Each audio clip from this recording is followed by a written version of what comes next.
ඔයාලා දන්නවද ධර්ම දේශනාවක් තියෙනවා කියනකොට ආයෙනම් අහමු කියලා හිතෙන්නත් ඕනේ කියලා හිතෙන්නත් විශේෂ හේතුවක් බලපානවා. ඒක ඔයාලා අහලා තියෙනවද කලින්?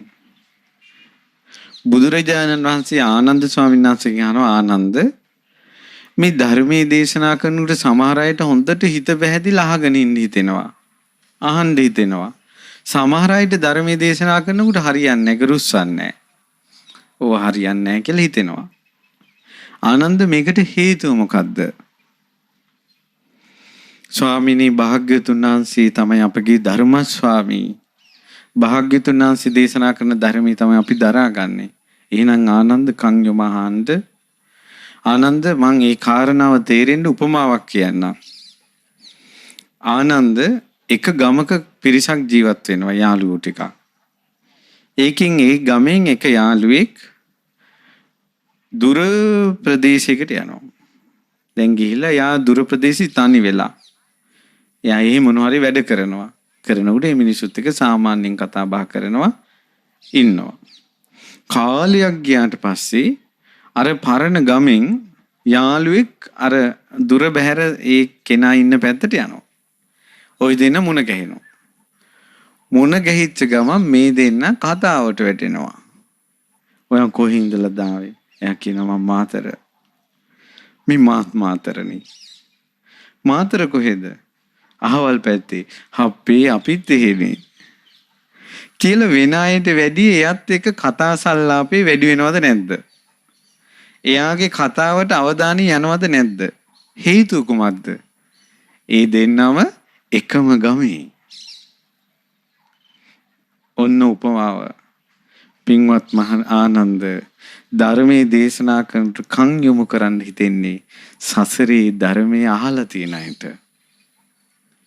සසරේ බණපද අහලා නැත්තම් ඒ අයට ධර්මයේ කියනකොට රුස්සන්නේ.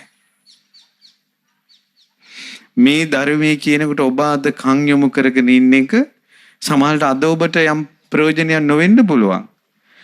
අනාගතේ බුද්ධ ශාසනයක බුදු කෙනෙක් ධම් දෙසද්දී නමුත් කන් යොමු කරන්න හුරුව හැදෙන්නේ අද.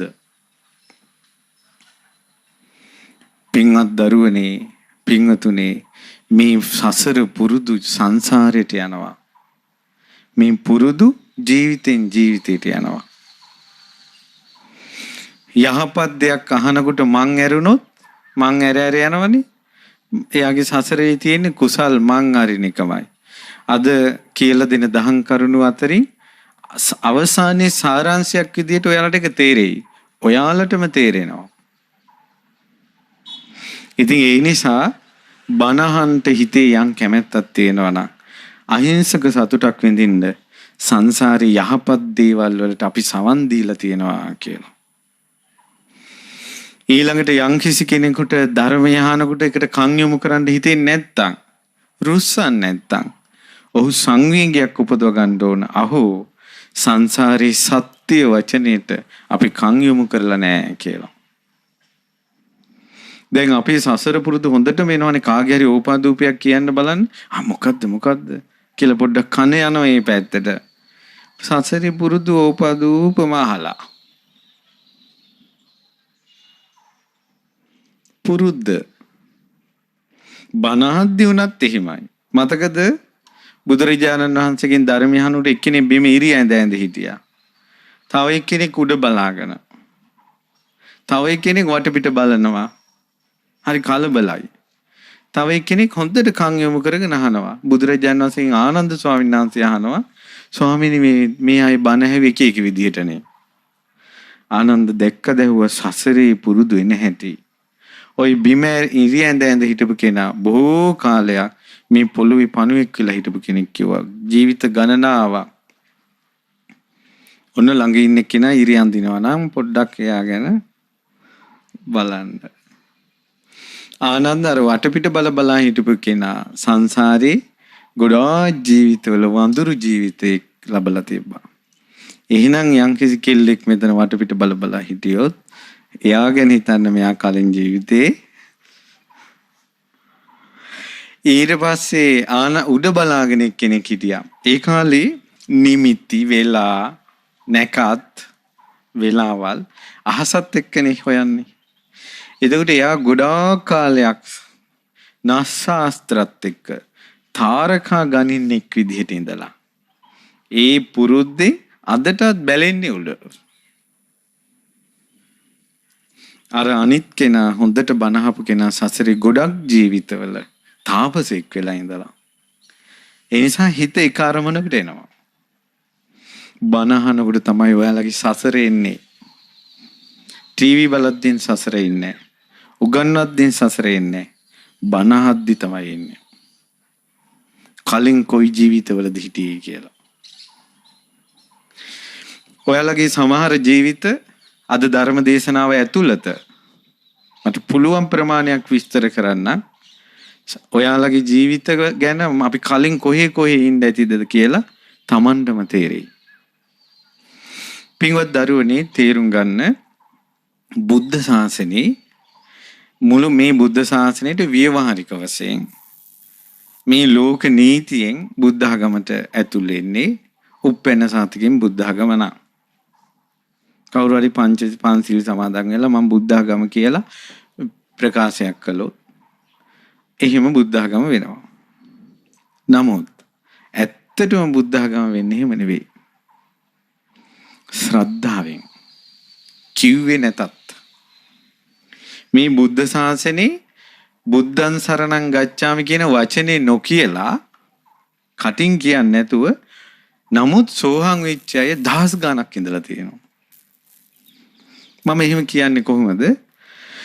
රජගහනුවර මගධ රජතුමා බිම්බිසාර රජතුමා ගොඩාක් මගධ ගම් ප්‍රධානීන් බුදුරජාණන් වහන්සේ ළඟට ධර්මය අහන්න යවුවා.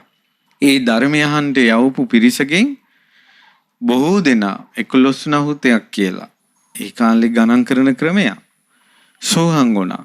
සෝහං වෙච්ච අයගෙන් ඊටම සුළු පිරිසක් තමයි අපි ඔබ වහන්සේ සරණ යනවා කියන වචනේ කටින් කියලා තියෙන්නේ. බොහෝ පිරිසක් වැන්දා නිහඬව ගියා. කටින් නමෝ තස්ස කියලාත් නැහැ. කටින් බුද්ධං සරණං ගච්ඡාමි කියලාත් නැහැ. කටින් පන්සිල් අරමුත් නැහැ. නමුත් සෝහං වෙලා. හදවතත් එක්කයි බුදුරජාණන් වහන්සේගේ ධර්මයේ තියෙන්නේ. ශාසනයේ තියෙන්නේ. ඉතින් බුද්ධං සරණං ගච්ඡාමි කියලා කිව්ව පමණින් බුදුරජාණන් වහන්සේ සරණ යනවා නම් මේ ලෝකේ වැඩිපුරම තෙරුවන් සරණ ගිය කෙනා බවට පත් වෙන්නේ මොහින්දින් බ්‍රේඩ්. හැම විට පවසන මොවින් ඔබේ බුද්ධං සරණං ගච්ඡාමි. ඔහුද දන්නේ එහි අර්ථය. ඒ අර්ථය වනාහි ඒ ගීතේ ඔහු ඉස්ලාම් ආගමිකයෙක්. ඒ ගීතය ඔබේ රාගී මන කැළඹේදෝ ක්ලේශෝගය නෑවේදෝ රාගී හිත කැළඹිලා කෙලෙස් හිතෙන් වැක්කිරෙනවා නම් එම විට පවසන මුවින් ඔබේ බුද්ධං සරණං ගච්ඡාමි. හිත ඇතුලෙන් කෙලෙස් වැగిරෙනවා නම් ගොඩාක් නිතර සිහි කරන්න බුද්ධං සරණං ගච්ඡාමි කිය. අම්මට විරුද්ධව පුතා කඩුව ඔසවනවා නම් ඒ ගීතේ මම මතක හිටියේ මේ කියන්නේ. අම්මට විරුද්ධව පුතා කඩුව ඔසවනවා නම් ඒ අසාධාරණේ හිතේ ඉදිරියේ ඒ වේදනාව ඉදිරියේ හිතෙන් කියන්නේ එම විට පවසනු මොවින් ඔබේ බුද්ධං සරණං ගච්ඡාමි. මෛත්‍රී කරුණා ඔක්කොම නැති වෙලා ද්වේෂය ක්‍රෝධය රජ වෙලා විසගෝර සර්පයෝ වගේ නපුරු මිනිස්සු මිතුරු විදියට ළඟට එනවා. නමුත් මහා හතුරෝ ඔය අසාධාරණ වෙලාවට පෙනුනොත් එහෙම එම විට පවසන මොවින් ඔබේ බුද්ධං සරණං ගච්ඡාමි. ඊළඟට බුදුරජාණන් වහන්සේගේ ධර්මය මේ ලෝකයේ සිත් නිවන ධර්මයක්. ඒ නිසායි බුදුරජාණන් වහන්සේගේ ධර්මය ඒ බුදුරජාණන් වහන්සේගේ සරණ මිනිසුන්ගේ හිතේ පවතේවා.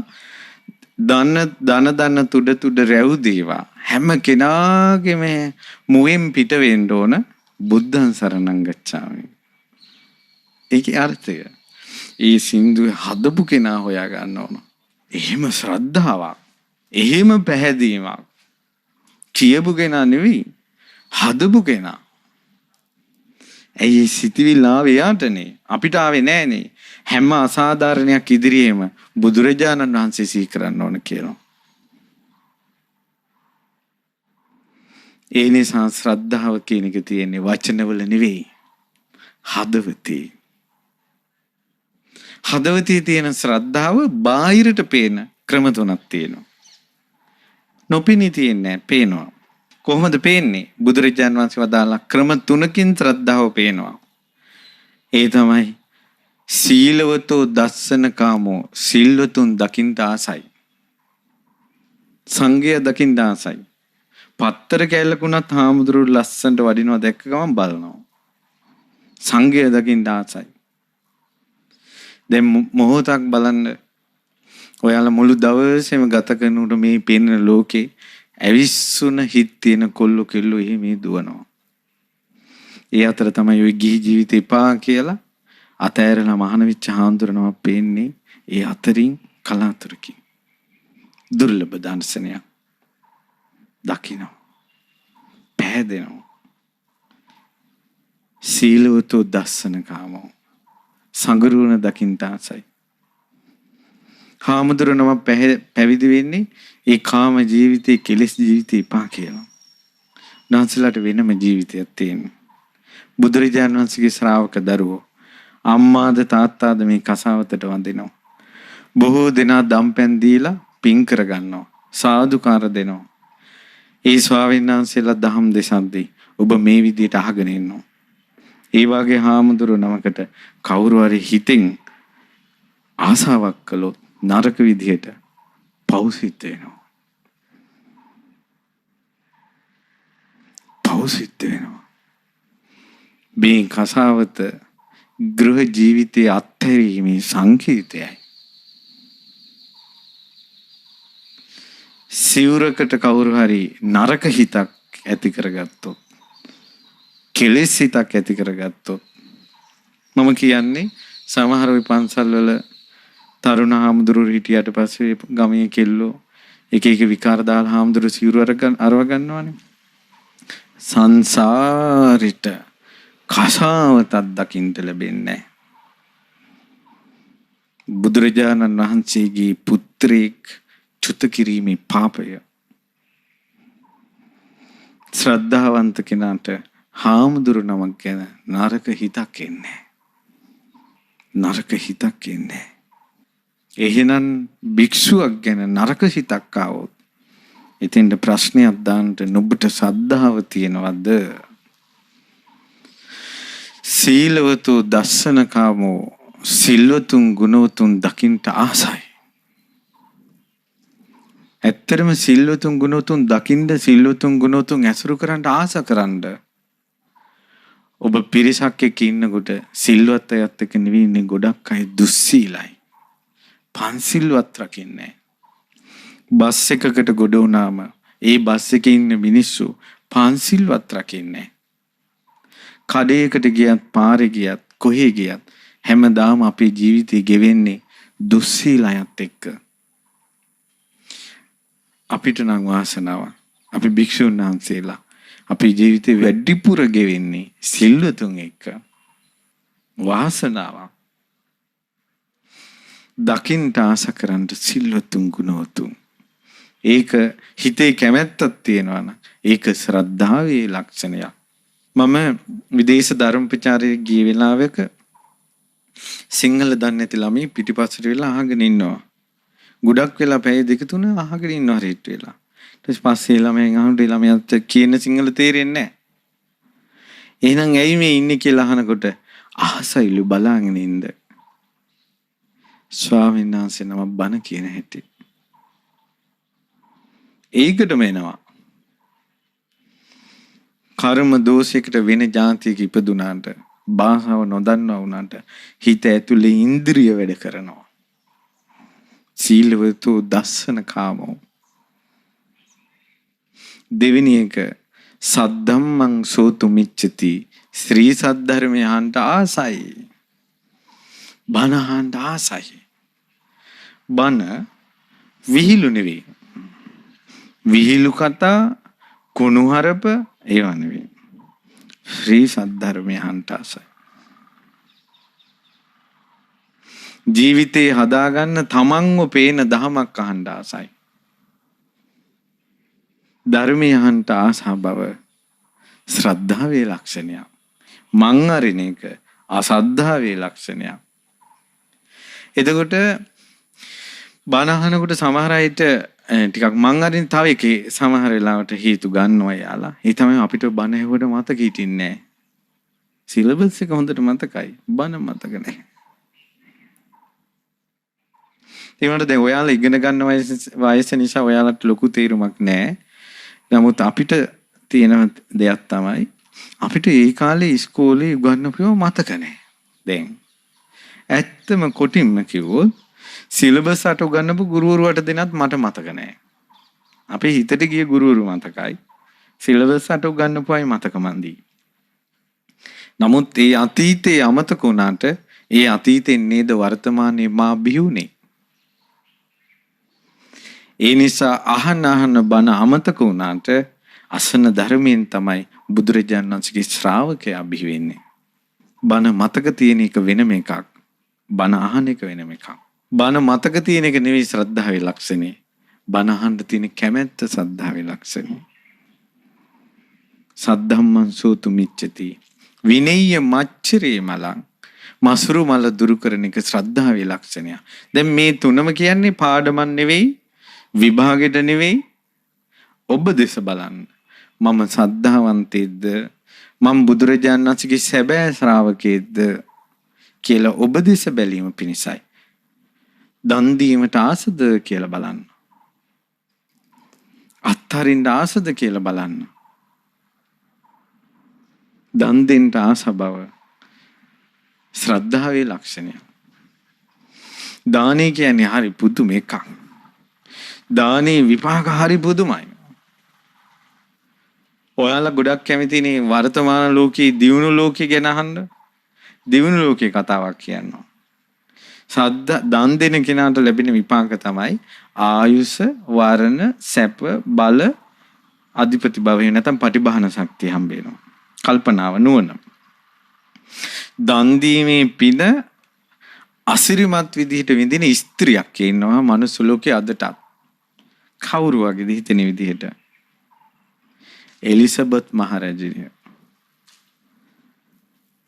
මහරජිනී රම් මිනි ඔටුන්න පළඳන්නේ.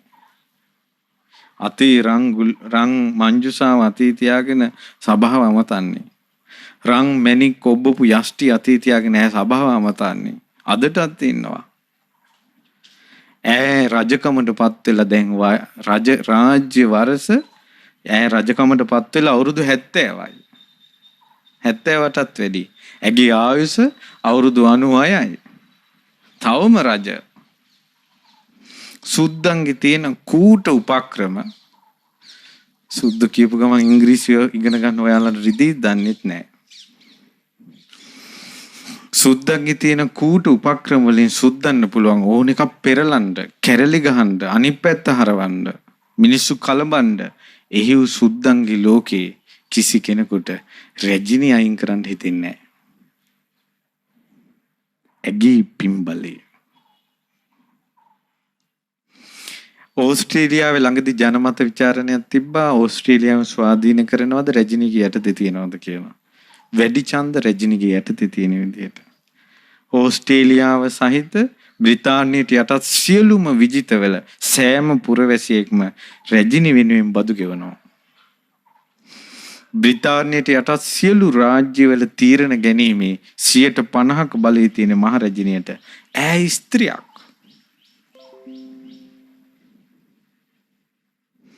ඇත්තටම අපි කොච්චර කෙල්ලන්න බැන්නට ස්ත්‍රීන්ට කොච්චර බැන්නත් මේ පෘථුවියේ වැඩිපුරම අද වෙනකොට අධිපති බව රාජ්‍ය බලයේ තියෙන්නේ ස්ත්‍රියක් තුළ.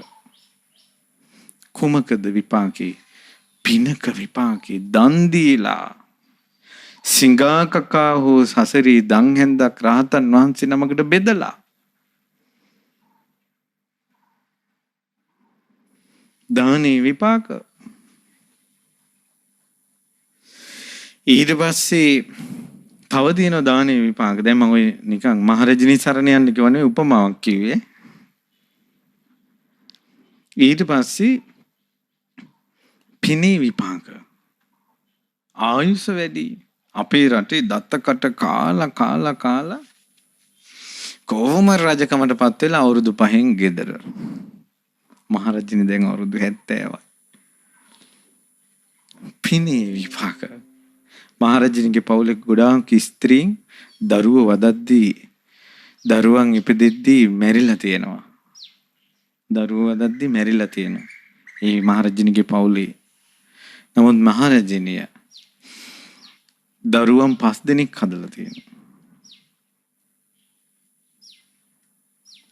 ඊළඟට ඇගේ නුවණත් එහෙමයි. එතකොට දානේ විපාක. දැන් ඔයාලා දන්නවද? සමහර අය මේ බණ හෙච්ච ගමම කිටි කාලෙකින් මමත් එහෙමයි.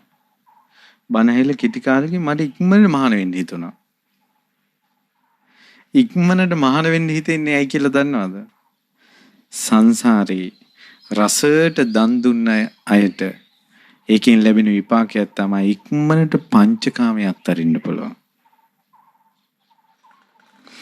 බුදුරජාණන් වහන්සේ සංසාරේ බොහෝ කාලයක් ගොඩාක් කාලයක් රසයට දන් දීලා රසයට දන් දීමේ විපාක ප්‍රණීතව දන් දීමේ විපාක තමයි අග්‍ර රසය ලැබෙනවා. අග්‍ර රසය කුමක්ද? සාමාන්‍ය ලෝකේ පංචකාමය. හොඳට කාලා බීලා සතුටින් ඉන්නවා. ඒ වගේ කෙනෙකුට ධර්මයක් ලැබුණොත් ඒ දහම් රසය, නෙක්ඛම් රසය ඉක්මනට අල්ලා ගන්නවා පංචකාමයේ අත්හැරලා. ඒතකොට ගිහි ජීවිතේ ඉක්මනට අත්හරින ක්‍රමේ තමයි පින්වත් දරුවනේ රසයට දන් දීම.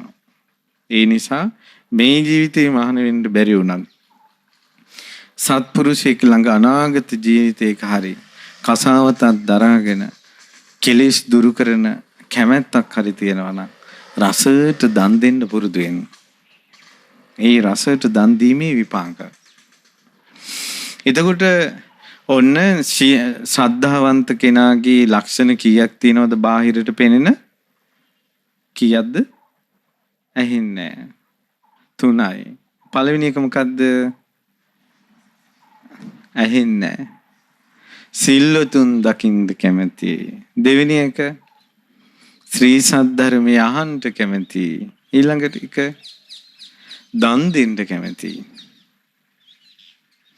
ඔන්න ශ්‍රද්ධාව තියෙන කෙනාගේ ලක්ෂණේ. ඒතර මතක තියාගන්න ශ්‍රද්ධාව කියන්නේ තුනුරුවන් ගැන තියෙන පැහැදීමනේ. ඒක ඉච්ඡරම ඕන නිසා තමයි මේ බුද්ධ ශාසනයේ ආරම්භයේ බුද්ධං සරණං ගච්ඡාමි ධම්මං සරණං ගච්ඡාමි සංඝං සරණං ගච්ඡාමි කියලා එතනින් නතර නොවි ဒ ුතියම්පි තතියම්පි කියලා 3 පාරක් සරණ යන්නේ. මේ මුළු බුද්ධ ශාසනයටම ඔහු ඇතුල් වෙන්නේ. බුද්ධ ශාසනයට ඇතුල් වෙන දොරටුව ඒ තිසරණේ නිසා. නිකන් කියන්නම් වාලේ නෙවෙයි.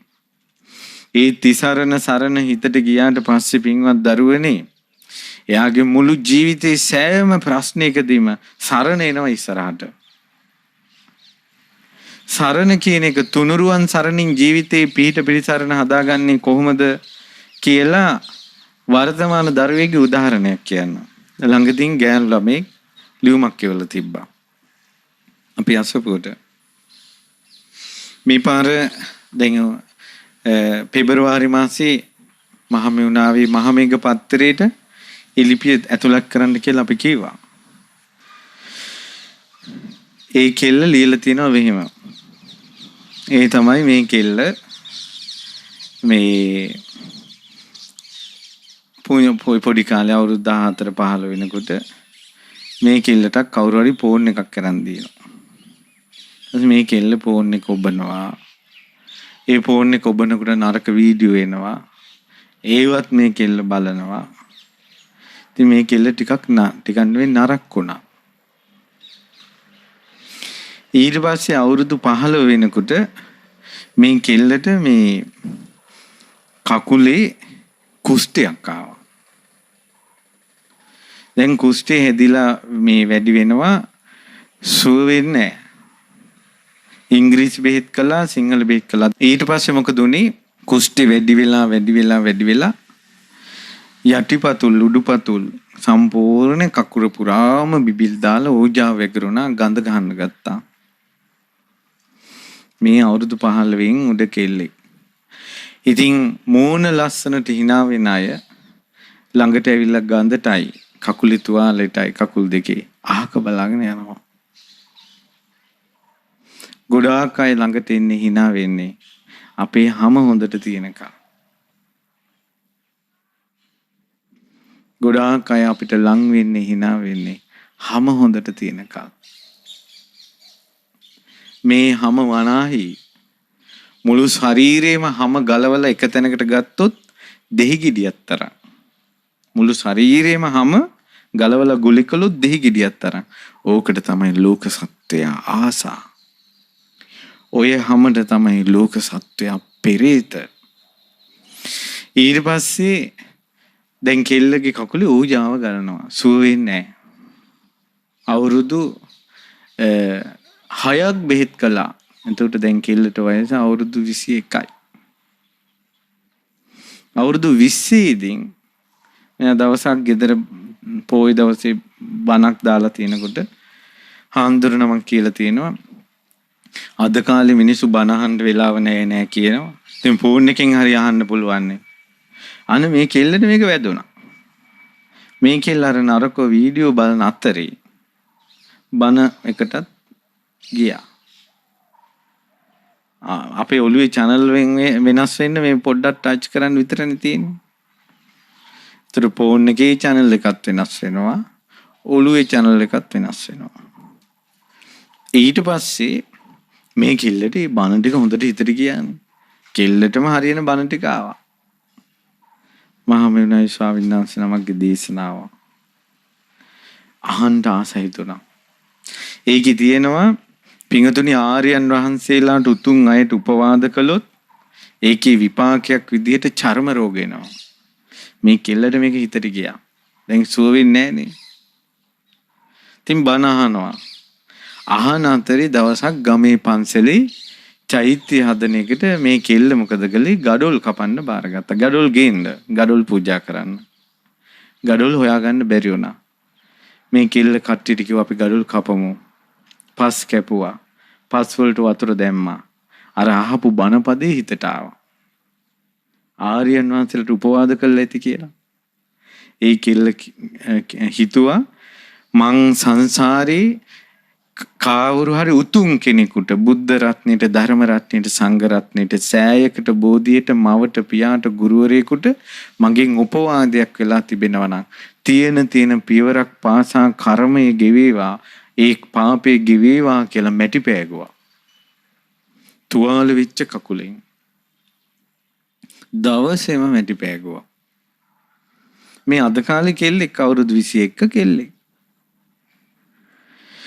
මැටි ටික පාගලා මේ එනකොට කකුල් දෙක හැම නෑ මස් ටික විතරයි හැම ගහිලා. හැබැයි වේදනාව නෑ. ගඩොල් කපලා පුච්චලා ඉවර වෙනකොට කකුලේ ඕජාව ගලන ගතිය නැති වෙලා. පන්සලේ චෛත්‍ය හදලා ඉවර වෙනකොට මුළු කුෂ්ඨෙම නැති වෙලා.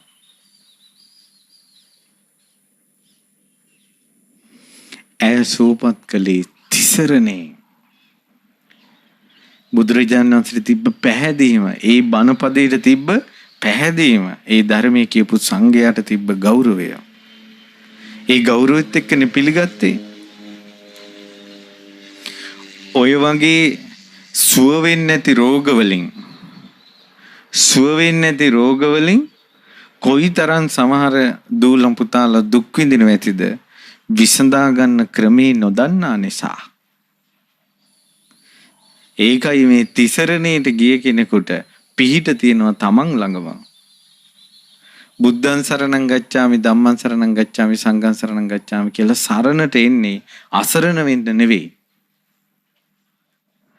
අපි යම්කිසි ගම් ප්‍රධානියෙක්ගේ යටතට ගිහිල්ලා වෙන ගමක කෙනෙක්ගෙන් පිහිටක් හොයනවා නම් අපි සරණ ගිය ගම් ප්‍රධානියා හිතෙන් පිළිගන නෑනේ.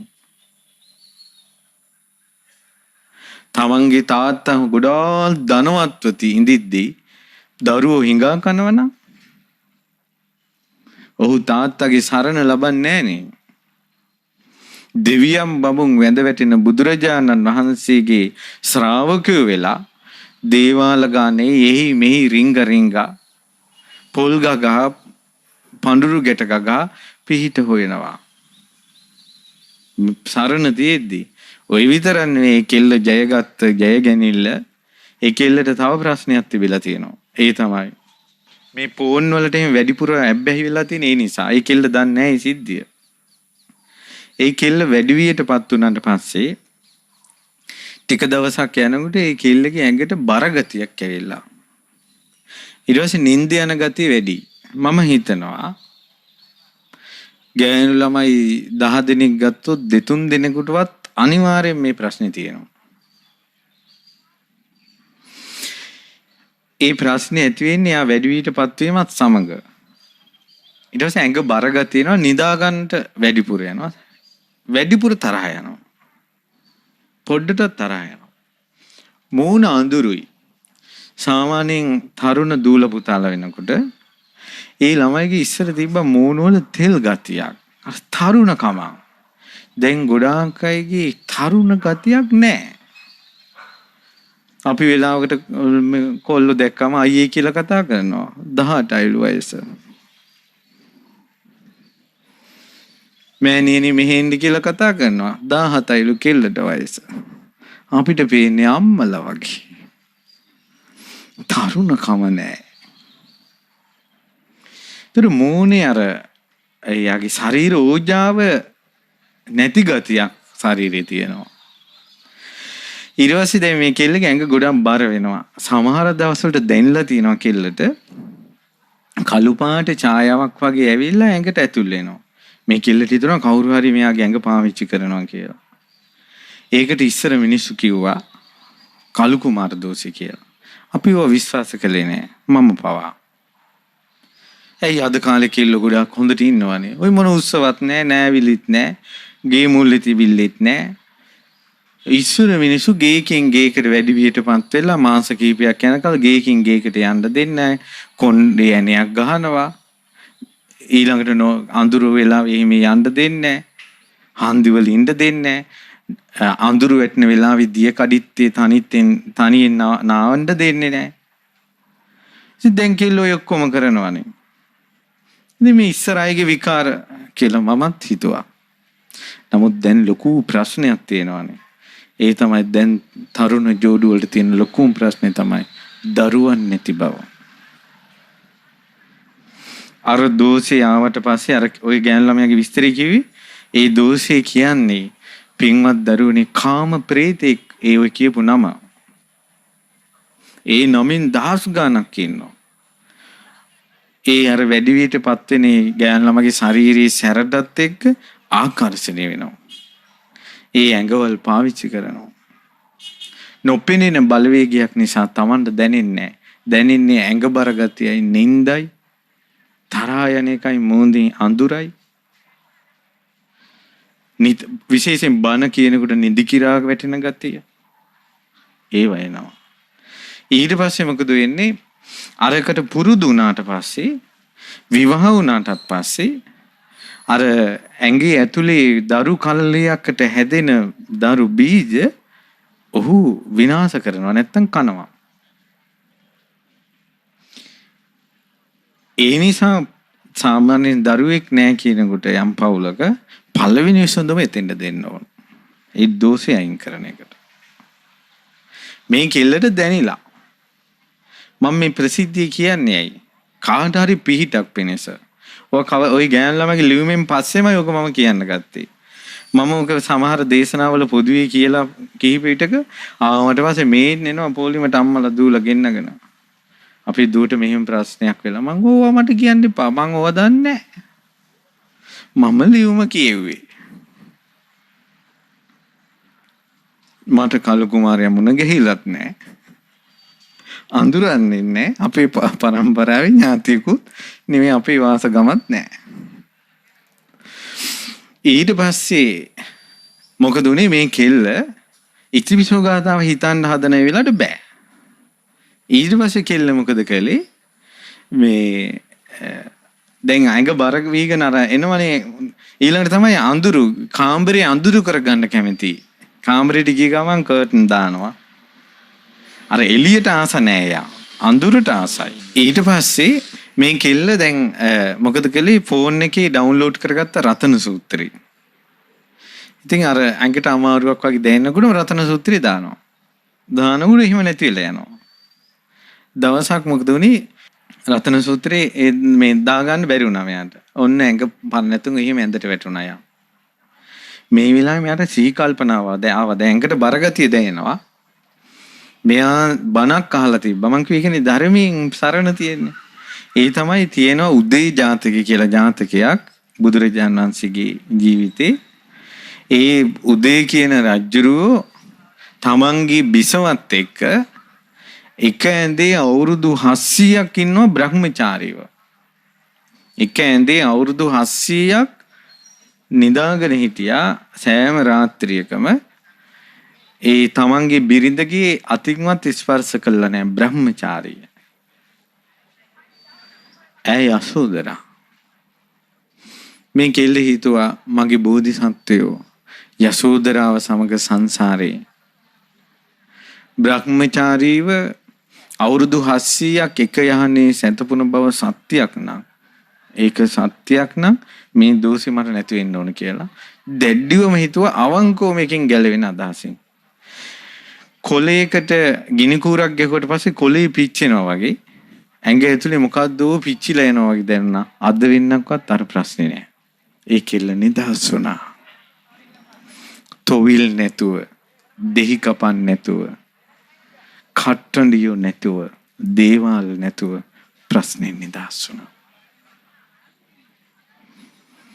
තිසරණය ওই විදිහට අත්දකින් තමන්ගේ ජීවිතේට ආවට පස්සේ තමන්ගේ ප්‍රශ්නවලට විසඳුම් බාහිර හොයාගෙන යන්නේ නැත. තමන්ටම උත්තර එනවා. දැන් මම දැක්ක සමහර කොල්ලෝ ඉන්නවා මූණේ කුරුලයි. විසඳුමක් තියෙනවා. හිතට එන්නේ නැහැ. ඒක හිතට වදින්නෙත් නැහැ. සාමාන්‍යයෙන් මනා පැහැදීමකින් ශ්‍රද්ධාවකින් බෝමලුවක් සුද්ධ කරලා අතුපතු ගාලා නිතිවත් කළොත් එහෙම චර්ම රෝග නැති වෙලා යනවා. අපි අත්දැකලා තියෙනවා. ඉන්දියාවේ ගිය වෙලාව ඉන්දියාවේ ළමයි හිටියා හරි ලස්සන ළමයි. ඒ ළමයා කැත වෙලා මූණේ දද ඇවිල්ලා. මං කිව්වා ඇයි උඹට මොකයි වුනේ කියලා. අනේ දද ඇවිල්ලා සායනා. මං කොඹ ගිහිල්ලා වජිරාසනේ බෝධින් වහන්සේ අතු ගාපන්. දවස් 7ක් අතු ගාපන්. ඒ කොල්ල ඒ විදිහටම කළානේ. දවස් 4 අතු ගානකොටම ලප නැති වුණා. චර්ම රෝග තියෙන අය පිරිසිදු කිරීමේ පින්කම් කරන්න ඕන. ඉතින් තමන්ටම පිහිට තියෙන ඒකයි බුදුරජාණන් වහන්සේ සරණ ගියාම ධර්මයේ සරණ ගියාම සංඝරත්නයේ සරණ ගියාම මේ සංඝරත්නයේත් ඒ වගේ මහා කශ්‍යප මහ රහතන් වහන්සේ කියන්නේ විරාගී භවයේ මිහි මණ්ඩල සලෝප උත්තමයා. මට හම්බුණා කම්පියුටර් වැඩ කරන කෙනෙක්. දැන් මෙයා දැන් කම්පියුටර් වැඩ කරන්න ගියා ෆෝන් එක අත තියෙනකොටම හිත කියන්නේ බලාපන් වීඩියෝ බලාපන් නරක වීඩියෝ බලාපන්. දැන් මෙයා බැහැවුවා. ආයෙත් හිතෙනවා. එක දිගට හිතෙනවා. ඊට පස්සේ මෙයා මොකද කළේ? පෑන් පාත්‍රයක් කරන් මහා කශ්‍යප මහ රහතන් වහන්සේ වෙනුවෙන් පූජා කළා. මහා කශ්‍යප මහ රහතන් වහන්සේ විරාගී භවෙන් මිහි මණ්ඩල සලෝපු කෙනා. බුදුරජාණන් වහන්සේට දෙවෙනිවන අන් අයට අග්‍ර රූපයක් තිබුණේ. පිප්පලි කුමාරයා විවාහ වුණේ යසෝදරාවට දෙවෙනිවන අන් කතුන්ට අග්‍රවන රූපයක් තියෙන බද්ධා කාපිලයන් සමග. ඈ සමග 12 අවුරුද්දක් එක ඇඳේ නිදාගෙන හිටියා රාගසිතක් උපද්දවන්නේ නැතුව. විවාහ වෙච්ච දවසේ දෙන්නව මල් මාලා දෙකක් ගොතලා ඇඳි මැදින් දෙම්මා. මේ ඔයාගේ මල් මාලාව මේ මගේ මල් මාලාව. යම් කිසි කෙනෙකුට රාග හිතක් ඉපදුනොත් මේ මල් මාලාව පරවේවා කියලා. අවුරුදු 12ක් මල් මාලාව පරවුන්නේ නැහැ. අවුරුදු 12ක්.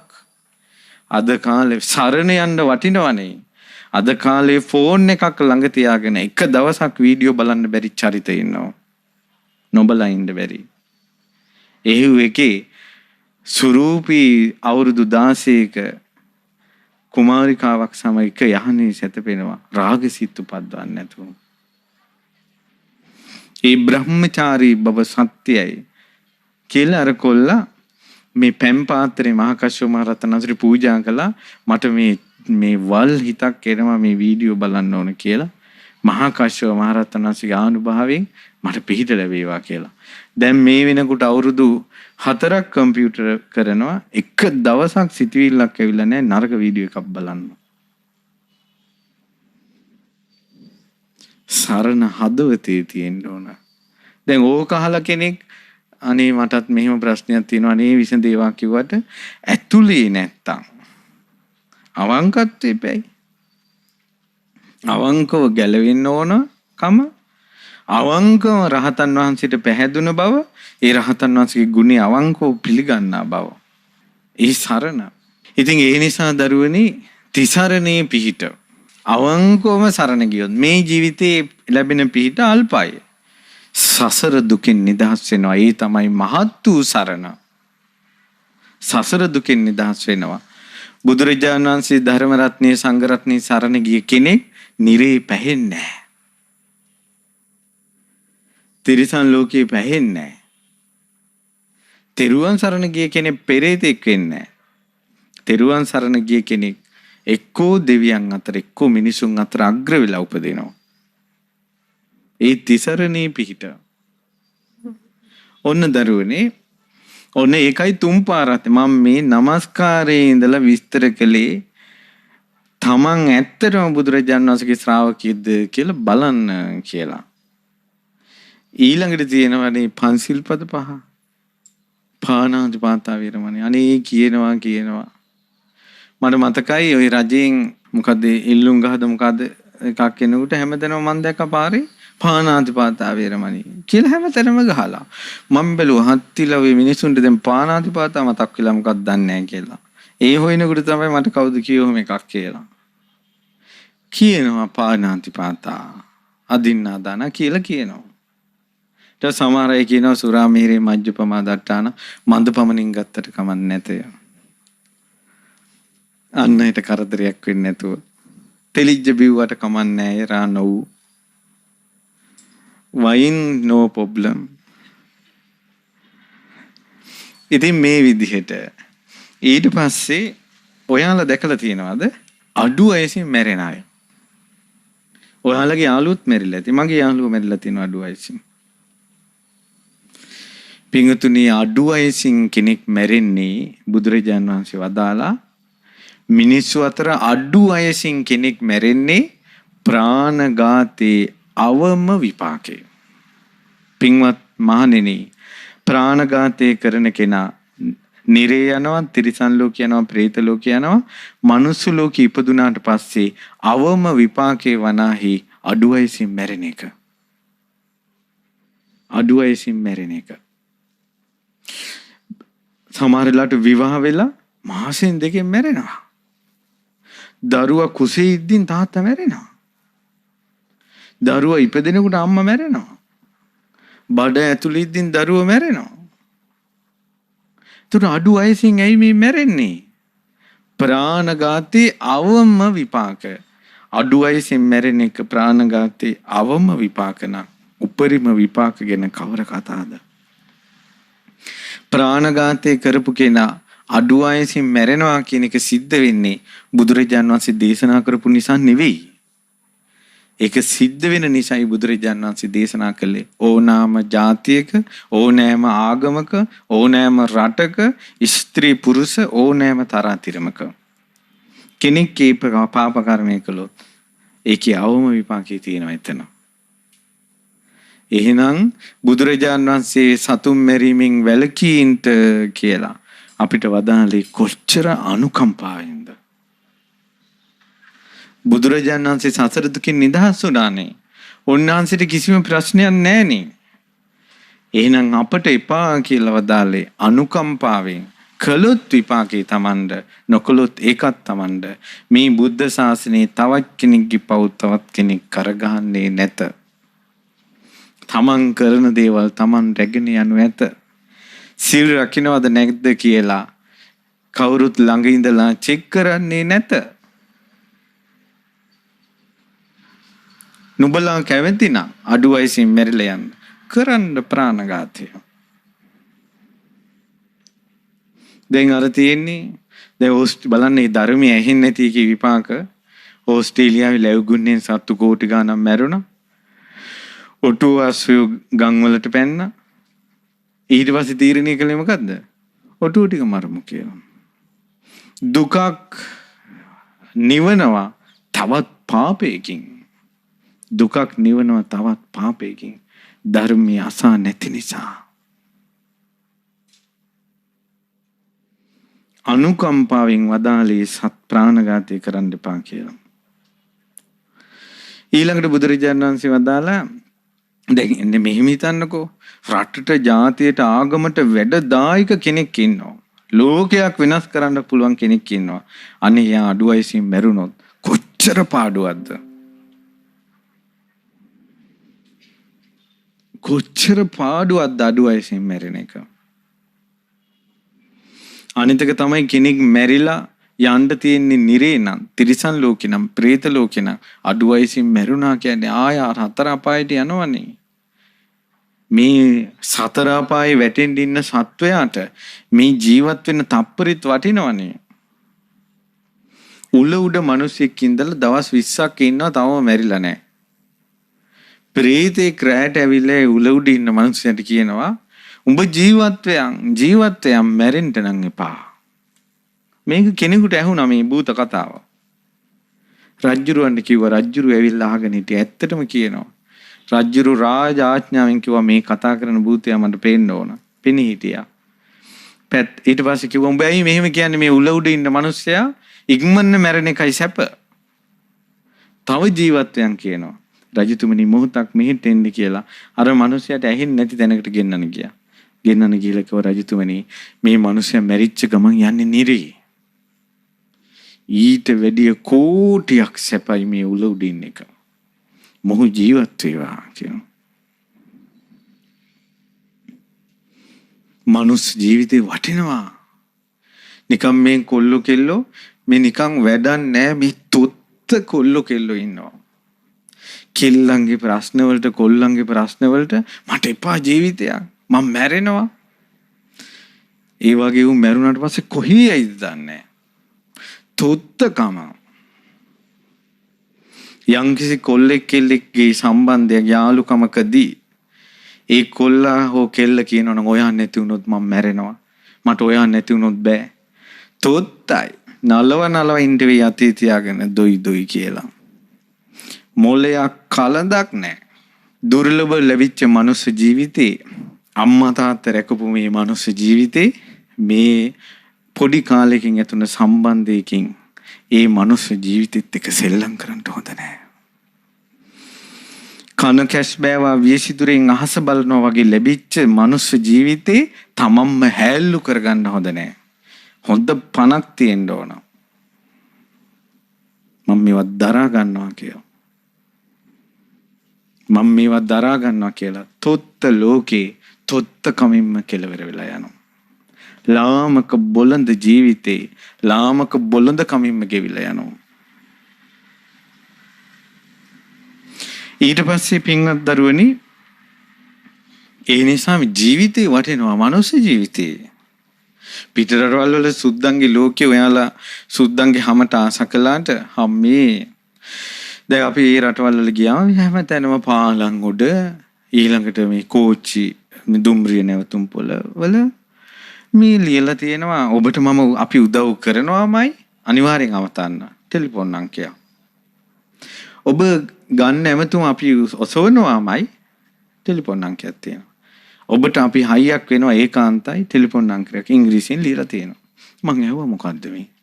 කිව්වා ගොඩාක් අය සීදී හානි කරගන්නවා. ඒ නිසා තමයි මේ මොහොතේ හරි කතා කරයි කියලා. ඒ නම්බර තියෙන්නේ ඔන්ලයින්. ඊට පස්සේ මට ඒ වෙලාවේ හිතුණා හොඳයි මේ මිනිස්සු හිතන එක. හැබැයි මට එකපාර මතක් වුණා. නමුත් මම බුදුරජාණන් වහන්සේගේ ශ්‍රාවකේ.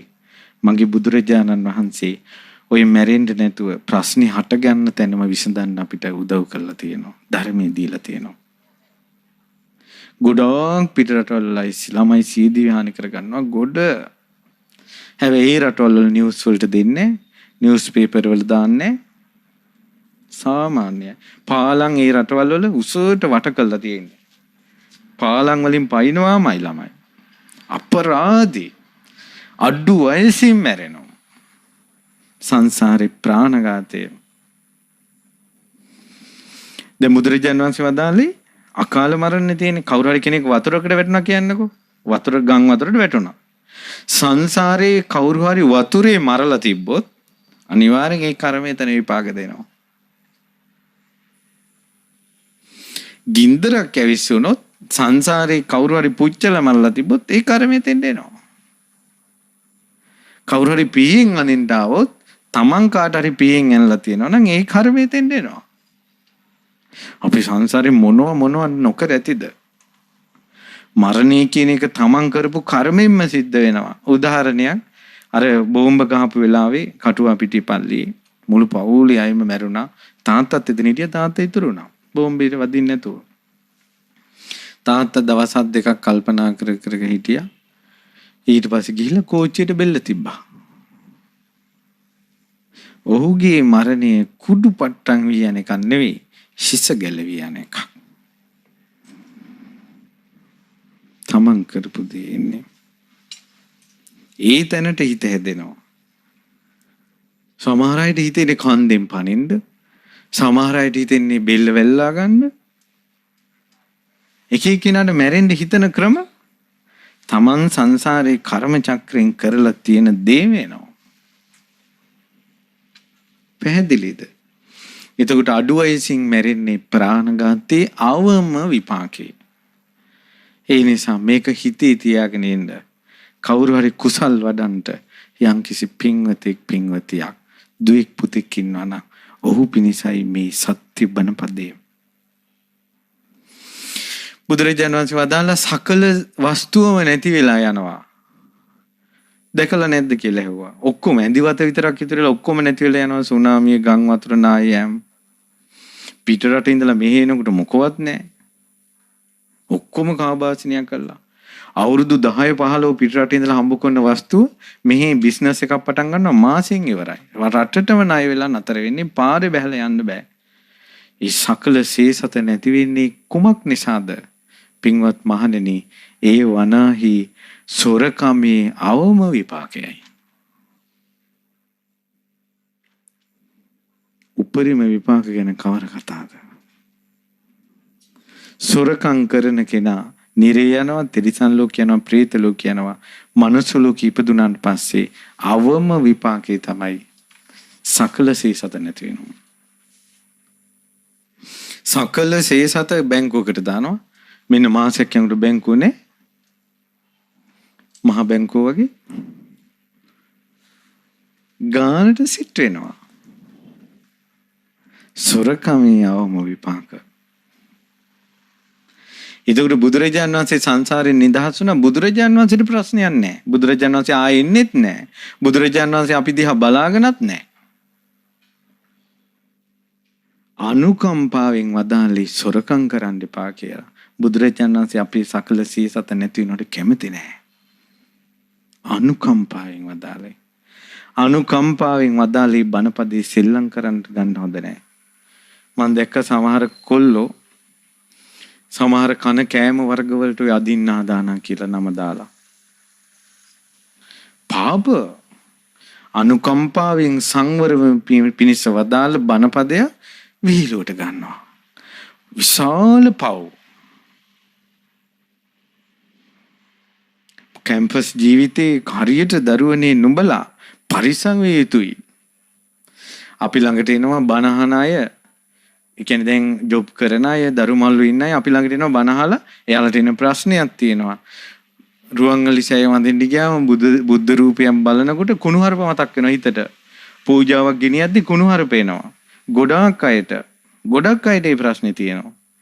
ඊට පස්සේ මම එකපාරම අහන්නේ යාගෙන් උඹ කැම්පස් එකේ හිටපු එකෙක්ද? ඊට පස්සේ කියනවා ඔව් කියලා. අනිවාර්යෙන් කොල්ල කිල්ල අතර ඉද්දී බුද්ධ රත්නේ, ධර්ම රත්නේ, සංඝ රත්නේ, රහතන් වහන්සේලා අරමුණු කරගෙන කුණුහරුප කියලා තියෙනවා. රහතන් වහන්සේලාගේ නම් බුද්ධ වචනේ අරන් කුණුහරුපෙන් ගාථා හදලා කියන ඒවා විපාක දෙනවාමයි. විපාක දෙනවාමයි. ගොඩක් සමාව ගන්න වෙයි. කට වරද්දා ගන්න එපා. ඔන්න වරදින්න තියෙන කෙනෙකුට ඒ වරදින එක වළක්ව ගන්නට පිනකටද කොයිද මේක ඉස්සලා ඇහෙන්නේ. මේකෙන් යන්න කලින් වෙලා තිබෙනවා නම් ස්වර්ණමාලී සෑය ළඟ වැඳ සමාව ගන්න නොදන්නාකම නිසා ආපහු උත්තමයන්ට මම ගරහන්නේ නැහැ කියලා. ඊට පස්සේ ওই තුනුරුවන්ට ගැරහෙව්වට පස්සේ ස්ත්‍රීන්ට හටගන්න රෝග තියෙනවා. මිත්‍ර ද්‍රෝහි වුණාට පස්සේ ස්ත්‍රීන්ට හටගන්න රෝග තියෙනවා. ඒ තමයි නිතර ලේ අනේක, චර්ම රෝග, ශරීරේ ගඳ ගහන එක. ඒවා මේ ජීවිතේ කර්ම විදිහට එනවා. හරි භයානකයි. අනුකම්පාවෙන් වදාළේ වැරදි කාමසේ විපාක කියලා වදාලා. ඒකේ විපාකේ තමයි අවම විපාකේ. යන්න තැන සතුරු. ඉස්කෝලේ ගියත් මොකෙක් හරි ඉන්නව අරහට. යුනිවර්සිටි ආවත් ඉන්නව අරහට මොකෙක් හරි. ජොබ් එකක් කරන්න ගියත් අරහට කවුරු හරි ඉන්නවා. ගෙදරත් මිනිහා හරි අරහට ඉන්නවා, ගෑණි හරි අරහට ඉන්නවා. මොකක්වත් නැත්තම් වද දෙන දරුවෙක් හරි බිහි වෙනවා. වැරදි කාමසේවනේ අවම විපාකයි. ඒ නිසා බුදුරජාණන් වහන්සේ වදාලා වැරදි කාමසේවණෙන් වැළකී වාසය කරන්න කියලා. ඒ නිසා වැරදි කාමසේවණෙන් වැළකී වාසය කිරීම. එතකොට ස්වාමියා බිරිඳ. එතකොට සමහර අය ඉන්නවනේ ඔයාමයි මම බඳින්නේ වෙන කෙනෙක් නෙවෙයි ගෙදරිනුත් දන්නවා කියලා රූම් යනවා. ඒත් වැරදි කාමසේවණේ. වැරදි කාමසේවණෙන් වැළකීමේ විපාක කියන්නේ දුවෙක් ලිපියක් කියවලා තියෙනවා. මේ කෙල්ල බණ අහලා මේ කෙල්ල හොඳට බඹසර රැකලා. බඹසර කියන්නේ විවාහ වෙනකල් කිසිම ලිංගික කටයුත්තක් කරන්නේ නැහැ. පිරිසිදු ඉන්නවා. තනියෙන් හෝ තවත් කෙනෙක් සමග. ඒක බ්‍රහ්මචාරී බව. එතකොට මෙයා කසාද වෙන්ද ටික කාලයක් යනකොට දරුවෝ නැහැ. ඊට පස්සේ මෙයා මොකද කළේ? අඟුලිමාල සෑයට ගිහිල්ලා හලාවත බුවත්තේ තියෙන්නේ. ඒ සෑයේ වත් පිළිවෙත් කරලා සෑයේ නල්ල තියලා අදිෂ්ඨාන කළා. මං කුමරි බඹසර රැක්කපු බව හැබෑව. සත්‍යයයි මට පුතෙක් ඕන කියලා. දවස් 10ක් ඇතුළත කුසේ පුතෙක් මේ බබෙක් හැදුනා පුතෙක්. කොච්චර ගින්දරක් නෙව්වද තමන් රැකපු බඹසර. ඉතින් ඒ නිසා වැරදි කාමසෙවෙනින් වළකින්න කිව් බුදුරජාණන් වහන්සේ අපිට තියෙන අනුකම්පාවෙමයි. අන්තික සෑහෙන පවක් රැස් කර ගන්නවා. කෙල්ලෙක් ඉපදෙනවා කියනකොට ගෙදරක අම්මලාට අම්මලා ඇත්තටම අම්මලා තාත්තලා බයක් තියෙනවා. ඒ බයම තමයි කෙල්ල පරිස්සම් කරගන්නේ කොහොමද කියලා. පුංචි කාලේ ඉඳලා රැකගෙන මොන්ඩිසෝරි ගිහිල්ලා ඉස්කෝලේ යනකොට ගිහිල්ලා ක්ලාස් යන එනකොට ගිහිල්ලා තනියෙන් තියන්නේ නැතුව උත්සව කරලා ඔක්කොම කරලා ඒ කෙල්ලගේ පිරිසිදුකමෙන් රකින්නේ අම්මා. කෙල්ලගේ බර තියෙන්නේම අම්මලාට කෙල්ලෙක්ගේ බර තියෙන්නෙම කෙල්ලගේ පිරිසිදුකමත් එක්කමයි. නැත්නම් කොල්ලන්ට වැඩිය සමහරවිට කෙල්ලෝ දක්ෂයි. අම්මලාට ගොඩක් ආදරේ තාත්තලාට ආදරේ ගෙවල් වැඩ හොයලා බලනවා. නමුත් අම්මලාගේ හිතේ බරක් තියෙනවා කෙල්ලෝ ගැන. ඒ වනාහි ඒ කෙල්ලන්ගේ පිරිසිදුකමයි. තකොට කවුරු හරි කෙල්ලෙක් ඒ පිරිසිදුකම නැති කරගත්තොත් විවාහයට කලින් ඒ අම්මයි තාත්තට පුදුම අසාධාරණයක් කළා වෙනවා. විශාල පාපයක් රැස් කරගත්තා වෙනවා. ඒ වාගේ රැස් කරගත්ත ඒ වාගේ රකින්න කෙල්ලෙක් වරදට පොළඹවාගෙන කොල්ලා පුදුම පාපයක් රැස් කරගත්තා වෙනවා. ඊට පස්සේ සමහර අය මගෙන් ප්‍රශ්න අහලා තිබ්බ වැඩසටහන් වලදී වැරදි කාමසේවනය කියන්නේ වෙන මිනිහෙක් වෙන මේ ගෑනු කෙනෙක් ඇසුරු කරන එකනේ. ඊට පස්සේ කොල්ලෝ සම්බන්ධ වුණොත් කෙල්ලෝ සම්බන්ධ වුණොත් ඒවට සිල්පද තියනවද? මම ඒකටත් හරි උත්තරයක් දුන්නේ නැහැ. නමුත් ළඟදීන් හම්බ වුණා ඒකට උත්තරයක්. නිමි රජුරෝ නිරේ හරහා යනකොට එක නිරයක් තියෙනවා. ඒ නිරේ ස්වභාවය තමයි ඒ නිරිසතා බිම ගිනි ගන්න පොළවේ දාලා හැම කුකු වලින් ගහලා ඇද්දිනවා අර බෙරහමක් අදිනවා වගේ. කළ ලෝදිය දාන එකට. ඉතින් අවුරුදු දහස් ගාණක් මේ දුක අහනවා. නිමි රජුරෝ මාතලිගෙන් අහනවා මාතලි මේ පාපේ මොකද්ද මේ විදියට විඳින පාපේ මට බයයි මේක දකින්න බෑ කියලා. එතකොට කියනවා රජතුමනි මේ තමයි අනුන්ගේ වස්තුව දූෂණය කරපු කෙනා. අනුන්ගේ වස්තුව පැහැරගත්ත කෙනා උපදින තැන. පුතෙක් වුණත් ඒ පුතා අම්මට තාත්තට ආදරින් රකින්න වස්තුවක්. ඒ වස්තුව වැරදි විදිහට පාවිච්චි කළොත් ඒකෙත් කර්ම එනවා.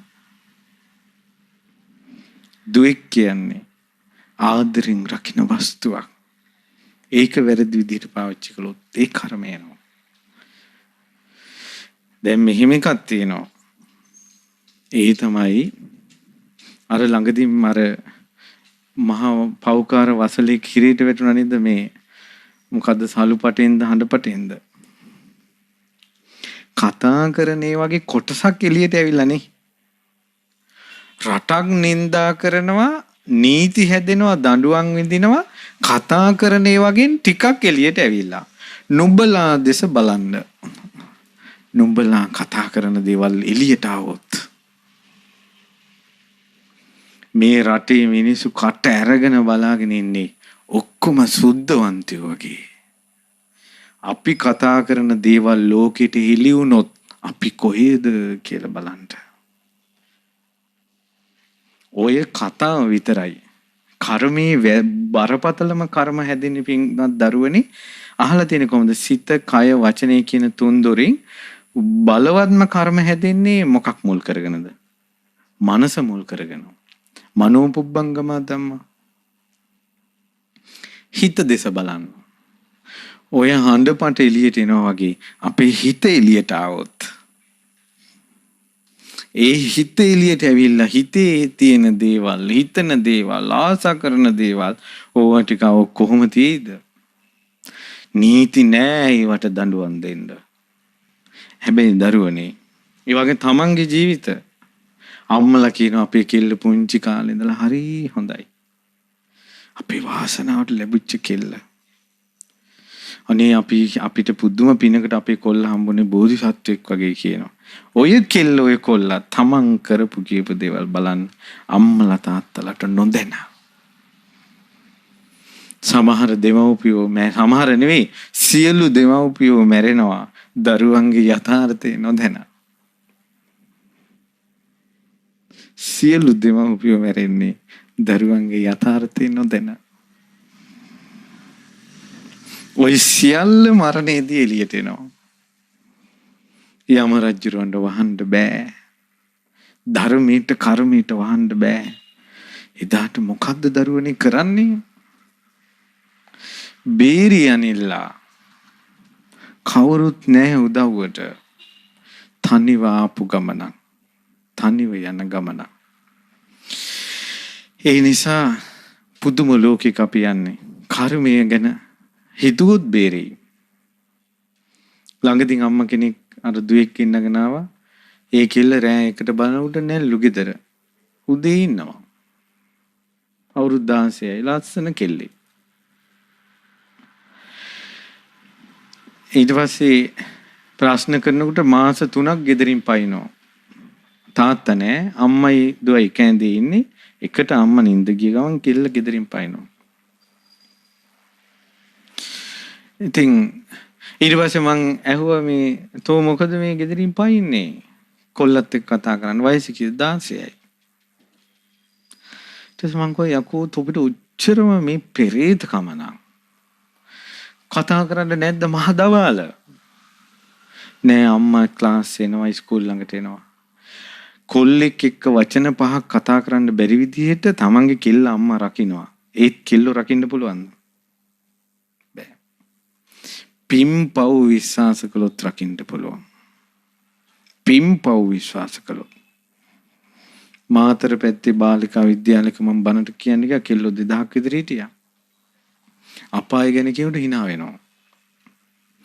තිත්තුනා ඉස්කෝලේ දැන් මේ ගුරුවරු ඉන්නවා. ඇත්තටම අපාය ගැන කියනකොටත් hina වෙනවා නම් කොහොමද ඔය කෙල්ලු দমনය කරන්නේ? ඒ කෙල්ලු පව් නොකර ඉන්නේ කොහොමද? පව් නොකර ඉන්නේ කොහොමද? පිම්පව් විශ්වාස කළොත් තමයි කෙල්ලෙක් බේරෙන්නේ. තව එක පැත්තක් තියෙනවා. තමන් වදපු අම්මා එක්ක එක ඇඳේ ඉඳින් කෙල්ල රෑ පයින්නවා නම් බැන්දට පස්සේ අනිවාර්යෙන් මිනිහට නිින්ද ගිය ගමන් පයින්නවා. ඒකාන්තයි. අම්මලා රැකවල් දාලා තියෙද්දි කෙල්ල කියනවා කොල්ලට අම්මා අපේ ගෙදර නම් බෑ විනාඩි 5ක්වත් කතා කරන්න බෑ මෙහෙමයි අම්මලා ඉන්නවා මෙහෙමයි කියලා. එහෙම ඉඳිද්දිමුත් ලද අවස්ථාවෙන් කොල්ලා ගෙන්න ගන්නවා නම් කෙල්ල ඒ කොල්ලට මොලේ කියලා කලඳක් තියෙනවා නම් ඒ කොල්ලට මොලේ කියන එක උකුණු හිසක් තරම්වත් මොලයක් ඒ කොල්ලට තියෙනවා නම් ඒ කොල්ලා කල්පනා කරන්න ඕන අම්මලා තාත්තලා මේ විදියට රකිද්දි මේකේ මේ විදියට මං ගාවට එනවා නම් මට ඒ අම්මලා තාත්තලා රකින්න දින මිනිහට බෑ කෙල්ලෙක් රකින්න අනිවාර්යෙන් පිටපයින්නවා ඒකී ඔය රෑලි වෙනකල් මැසේජ් ගහන කෙල්ලෝ ඉන්නවා ඒ කියන්නේ උන්ට නිදි මරලා පුරුදුයි කොල්ල වැඩට ගිහලා මහන්සියට නිදා ගන්නවා අර කෙල්ලට නිදි මරපු පුරුද්දට වෙනේ උන්ට මැසේජ් ගහනවා හොඳ කෙල්ලෙක් නම් රෑ 10න් පස්සේ කොල්ලන්ට මැසේජ් යහෙවිලි නෑ කෙල්ලගේ චරිතය පේනවා ගෙදර අයියයි නංගි ඉන්න විදිහින් අනාගත කසාදේ හොයන්න පුළුවන් අයියා නංගිට ගහනකොට බයිනකොට කෙල්ල ඉවසලා ඉන්නවනම් තමන්ගේ අයියා ගහද්දින් ඉවසලා බෑ ගහද්දින් බනිද්දින් ඉවසලා ඉන්නවනම් අයියාට අතප්පයක් උස්සන්න නැතුව සැර කරන්න නැතුව බැඳපු මිනිහා වද දෙනකොට ඉවසනවා තමන් වද එක කුසියේ උපදුන තමන්ගේ අයියා සැර කරද්දින් ඉවසන්න බැරි එකී කවදාවත් වෙන කොල්ලෙක් බනිද්දී ඉවසන්නේ තමන්ගේ ගෙදර අනාගත විවාහේ පේනවා තමන්ගේ නංගිට කවුරු හරි කොල්ලෙක් සැර කරනවා නම් ගහනවා නම් බයිනවා නම් අනිවාර්යයෙන් මේ කොල්ලා බැන්දට පස්සේ බැඳපු එකට වද දෙනවමයි. එක බඩේ ඉපදුන නංගිට ආදරය කරන්න බැරි නම් නුඹලාගේ ගෙදර වනාහි අනාගත නුඹලාගේ ජීවිතයයි. මොලේ කලඳක්වත් තියෙනවා නම් තේරෙනවා මේක. ඊට පස්සේ දරුවනේ වැරදි කාමසේවනය කළොත් තැන් වල läග්ගොත් දැන් මේක හරි වැඩි ගෙවල් වීසි වෙලා ගෙවල් වල කාමර දැන් අර කවුද කිව්වා වගේ පාරයිනේ තියෙන්නේ දැන් ගෙදර කුසිය පාරයිනේ ඒකට නමක් දාලා හොටෙල් ගෙදර කාමර පාරයිනේ රූම්ස් නේ ගෙවල් වල කෑලි බෑලි වීසි වෙලා මිනිස්සු වීසි වෙලා තමන්ගේ අතින් උයන්න බෑ තමන්ගේ බිරිඳ උයපු කෑමක් ස්වාමියාට කන්න නැත්තම් ඒ ස්වාමියාට ඒ විවාහයෙන් ඇති වැඩකුත් නැහැ කඩවල් වලින්ම බත් කකා ඉන්නවා ඔයාලගේ ජීවිත ඔයාලම අනාගතේ කොහොමද කියලා බලන්න යන තැන සතුරු ඉන්නවට කැමති නම් එක දුරාචාරවල් කන් වලට පුරුදුනාට කමක් නැහැ. කැමති නැත්තම් යන තැන වද විඳින්න ඔබම සංවර වෙන්න. ඊළඟට පින්වත් දරුවනි බුදුරජාණන් වහන්සේ වදාළ පින්වත් මහණෙනි මේ නොකරපු වැරදි වලට අහු වෙනවා දැකලා තියෙනවද? නොකරපු වැරදි පැටවෙනව නැද්ද? අම්මෝ අහ කියන්නේ ඒවා. දන්නෙත් නෑ, හිතලත් නෑ, අහා කියන වැරදි පටවෙනවා.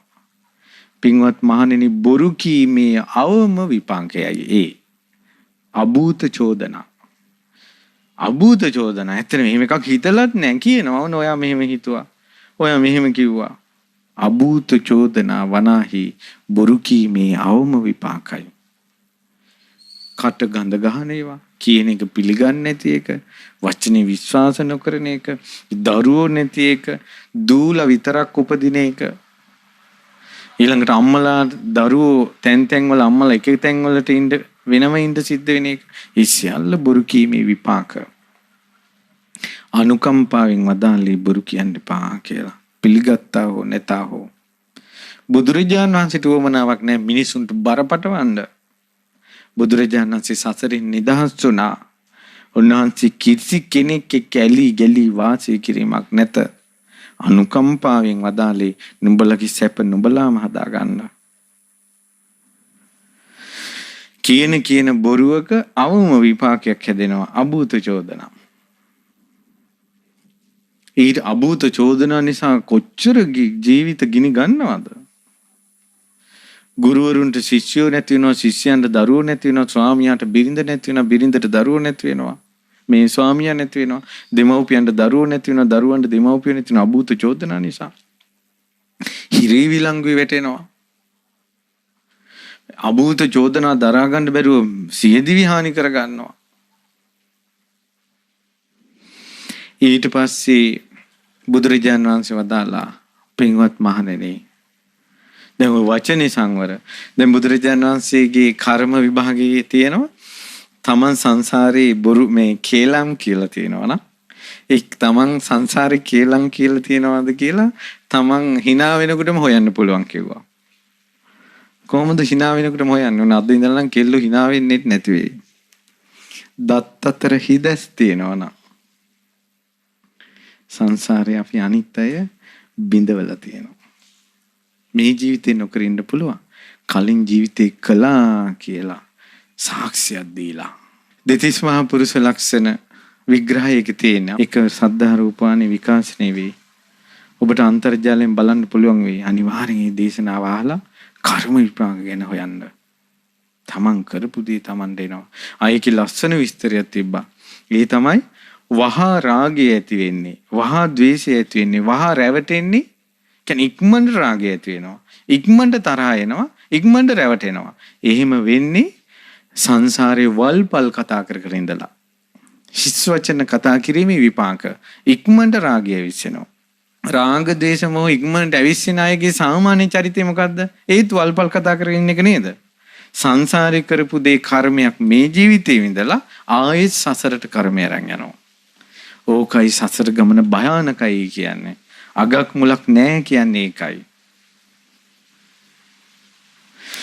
ඊළඟට බුදුරජාණන් වහන්සේ වදාළා මේ පිස්සු හැදිච්ච මානසික ආබාධ තියෙනයි දැකලා තියෙනවද? එහෙමයි ස්වාමීනි. පිස්සු හැදිච්ච අය. ඒ පිස්සු හැදෙන්නේ මානසික ආබාධ. පිස්සන් කුටුවකට ගිහිල්ලා බලන්න. ඔබ අනිවාර්යෙන් යා යුතු තැන කොහෙද? පිස්සන් කුටුවේ නැවතීමට නෙවෙයි බලන්න. පොඩ්ඩක් ගිහිල්ලා බලන්න. පව් තරුණ දූලා, තරුණ පුතාලා, ලස්සන කෙල්ලෝ, ලස්සන කොල්ලෝ පිස්සු විකාර දොඩ ඉන්නවා. විකාර කර කර ඉන්නවා. පින්වත් මහණෙනි, ඒ වනාහි සුරාමේරේ අවම විපාකයයි. බීපු එකේ අවම විපාකය. උපරිම විපාක ගැන කවර කතාවක්? බොන එකේ අනිවාර්යෙන් පිස්සන් කොටුවට ගිහිල්ලා බලන්න. ඒ නුඹලාගේ අනාගතයයි. කවදා හරි විපාක එනවා. බුදුරජාණන් වහන්සේ අපි අඩු වයසින් මැරෙනවට කැමති නැහැ. අපේ වස්තු නැති වෙනවට කැමති නැහැ. අපේ අභූත චෝදනාවලට ලක් වෙනවට කැමති නැහැ. ඊළඟට සතුරු අපිට ඇති වෙනවට කැමති නැහැ. අපිට පිස්සු හැදෙනවට කැමති නැහැ බුදුරජාණන් වහන්සේ. ඒ නිසා අනුකම්පාවෙන් පන්සිල් වදාළේ. කැමති නම් රකින්න, අකමැති නම් කර්ම ගොඩටම යන්න. මේ බුද්ධ ශාසනේ රහතන් වහන්සේලා හිටියා. හාමුදුරුවෝ මුළු ජීවිත කාලෙම පැවිදි වෙලා රහත් වුණා. නුඹලාට ඒවා කරන්න බැරි නම් අඩුම තරමේ පන්සිල් පද පහවත්. ඔය ගොඩාක් සංවිධානවල බෞද්ධ සංඝම්වල දායක සභාවල ලොක්කෝයි කෑ ගහන්නේ උන් පන්සිල්වත් රකින්නේ නැහැ. කට විතරයි. ඒකයි. ඒ නිසා පින්වත් දරුවනේ ඒ විදිහට සංවර වෙන්න. අවසාන බණපදේ කියන්න මරුණාට පස්සේ ඉපදෙන තැන.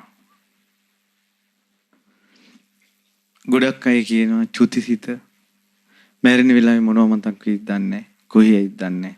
මගේ බුදුරජාණන් වහන්සේ ශ්‍රාවකයා එහෙම අසරණ කළේ නැහැ. බුදුරජාණන් වහන්සේ වදාළා නැගෙනහිර පැත්තට ගහක් නැමීලා තියෙනවා. අපි කියමු පොල් ගහක් මෙහෙම නැමීලා තියෙනවා. කුඹුරු යාය පැත්තට නැමීලා තියෙනවා. පොල් ගහක් කුඹුරු යාය පැත්තට නැමීලා තියෙනවා. බර වෙලා. මේ ගහ කැපුවට පස්සේ කොහෙටද වැටෙන්නේ? කොහෙටද වැටෙන්නේ? ඈ? අනේ දෙයියනේ. කුඹුරු යාය පැත්තට බර වෙලා තියෙන පොල් ගහක් මුලින් කැපුවට පස්සේ කොහෙටද දරුවනේ වැටෙන්නේ? ඇහෙන්නේ කුඹුරු යායට. හේතුව මොකද්ද? බර වෙලා තිබී පැත්තට. චේන්සෝ එකකින් කැපුවොත් කොහෙටද වැටෙන්නේ? ඈ?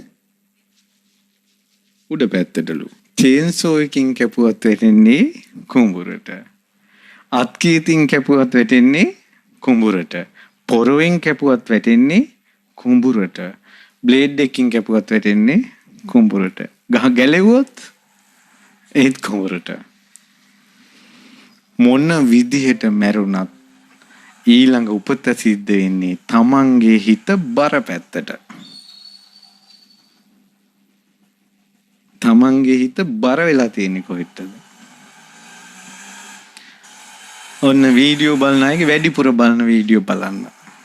කොයි පැත්තටද හිත බර? මොන කතාවද නිතර අහන්න කැමති? ඒ පැත්තටයි බර. ඒ නිසා භයානකයි. මොන විදිහට මැරුණා උපදින්නේ ඒ විදිහට. ශ්‍රද්ධා සීල සුත ත්‍යාග ප්‍රඥා කියන ගුණධර්ම වලට බර වුණොත් පිස්සු හැදිලා මැරුණොත් සුගතිය උපදින්නේ. මැරෙන විදිහෙන් කියන්න බෑ. ගම්වල ඉස්සර කියනවා අම්මෝ මිනිහ hina වෙලා වගේ. දිව්‍ය ලෝකේ මිනිහෙන් හොයනවා. තව මිනිහෙක් මට ඇවිල්ලා කිව්වා මේ මිනිහයා නම් හොඳ ලෝකේ කියන්නේ නැත්තේ. මං ඇහුවා ඇයි කියලා. මේ මරණ පරීක්ෂණ වෙල ළඟ හිටියා මේ මර බෙට්ටක්වත් ගිහිල්ලා තිබ්බේ නෑ කිව්වා. ඒතකොට මේ මිනිහා මැරිච්ච විදිහ හොයලා මැරිලා ඉපදෙන තැන හොයලා තින්නේ පස්ස පැත්තෙන්. මැරෙන ඊට සමහර අය කියනවා මැරිලා දිව්‍ය ලෝකෙ ගියේ. ඇයි අහනවා? ඊයේ රෑ හොඳට බටර් පාන් කාලා නිදාගත්තේ උදේ වෙනකොට මැරිලා. එහෙනම් බටර් පාන් කාලා මැරෙන එක දිව්‍ය ලෝකෙම මාවතයි. මිනිස්සු ඔහේ අමුතු ලෝකවල ඉන්නවා. මැරිලා ඉපදෙන්නේ තමන්ගේ හිත බර පැත්තේ. බලන්න කාමයටද බර. සිය වතාවක් සිල් කැඩෙද්දී සිය වතාවක් සිල් සමාදන් වෙන්නේ ඔහුගේ හිත කැමති සීලෙට. තමන්ගේ අඩුපාඩු කොච්චර තිබ්බත් බනහන්ට ආසයි. ඔහුගේ හිත කැමති ධර්මයට. රාගේ එද්දී රාගෙන් යට වෙද්දී අනේ මං රාගේ නැතු ඉන්නේ කවද්ද කියලා හිතනවා. ඔහුගේ හිත රාගේ නැති බවට කැමති. නමුත් එනවා. ද්වේෂයේ එද්දී අනේ මට තරහ එනවා මේක පාලනය කරගන්නේ කොහොමද මං? ඒ හිතෙන්නේ ද්වේෂයට අකමැති නිසා. කෙලිස් වලට කැමති වෙන්න එපා. තවත් කෙනෙකුට බැනලා සැර කළා තමන්ගේ වැඩ කරගත්තා කියලා හිතන්න. සැර කරපු නිසා යාන්තම් වැඩි වුණා කියලා කියන්න එපා. මට වෙලාව අනුව සැර වුණා. නමුත් අපි තරහ ගන්න එක හොඳ නෑ. තරහට ප්‍රශංසා කරන්න එපා. රාගයට ප්‍රශංසා කරන්න එපා. තව එකක් දෙන දේ ලැබෙනවා. දෙන දේ ලැබෙනවා නම් ඔයාලා යම්කිසි වීඩියෝ එකක් කතාවක් මොකක් හරි ඇහුවට පස්සේ රාගය ඇවිස්සුනොත් ඒක තව කෙනෙකුට කිව්ව ගමන් ඔබ රාගයේ දුන්නා වෙනවා. රාගින් ගැලවෙන බොරු. රාගේ අන් අයට දන් දීදී විරාගී වෙන්නේ කොහොමද? අන් අයට තරහ දීදී තරහින් නිදහස් වෙන්නේ කොහොමද? මගේ මේ ධර්මයේ ලෝකේ සුන්දර කාන්තාවක් ඉන්නවා. ඒ තමයි යසෝදරා. ඒ යසෝදරා උත්තමාවි සිදුවක් කුමාර ගෙදරින් ගිය ගමන්ම හිතට ආපු පළවෙනි සිතුවිල්ල තමයි මාගේ හිමියාට මාව මොහොතක්වත් සිහි නොවේවා. ඔහුගේ ගමනට මාව සිහි වෙලා අංශු මාත්‍රයකින් බාධාවක් නොවේවා. අද කොහොමද කොල්ලෝ කෙල්ලෝ තරහ වුණාම ඉමැසි ජවනේවත් එයාට පේන්න හිත රිද්දෙන්න කරන දේවල්. තමන්ගේ හිත රිද්දුනාට පස්සේ අන් අයගේ හිත රිද්දලා සතුට වෙනවා. තමුණුත් රිද්ද වෙලා අන් අය රිද්දවලා සතුට වෙනවා. රිද්දීම දන් දුන්නාට පස්සේ රිද්දීමම විපාක විදියට හම්බ වෙනවා. මේ තමයි ජීවිත පාඩම. සත්‍ය කතාව. මේ තමයි ධර්මය. බුදුරජාණන් වහන්සේ අනුකම්පාවෙන් වදාළදී. එක කොල්ලෙක් හරි එක කෙල්ලෙක් හරි සංසාරේ පිනක් තියෙනවා. මතකේවත් තියාගෙන ඉන්න. යම් දවසක ගැලවෙන්න. මේ කරුණු කාරණා කියනට අකුසල් වැරදි වෙච්ච අය ඇති. බුදුරජාණන් වහන්සේ වදාලා යම් කිසි කෙනෙක් කලින් වැරදි කරලා ඉඳලා පස්සේ වැරදි කරන්නේ නැත්තම් ඒ කෙනාගේ ජීවිතේ වලාකුලකින් මිදෙන සඳක් වගේ බබලනවා.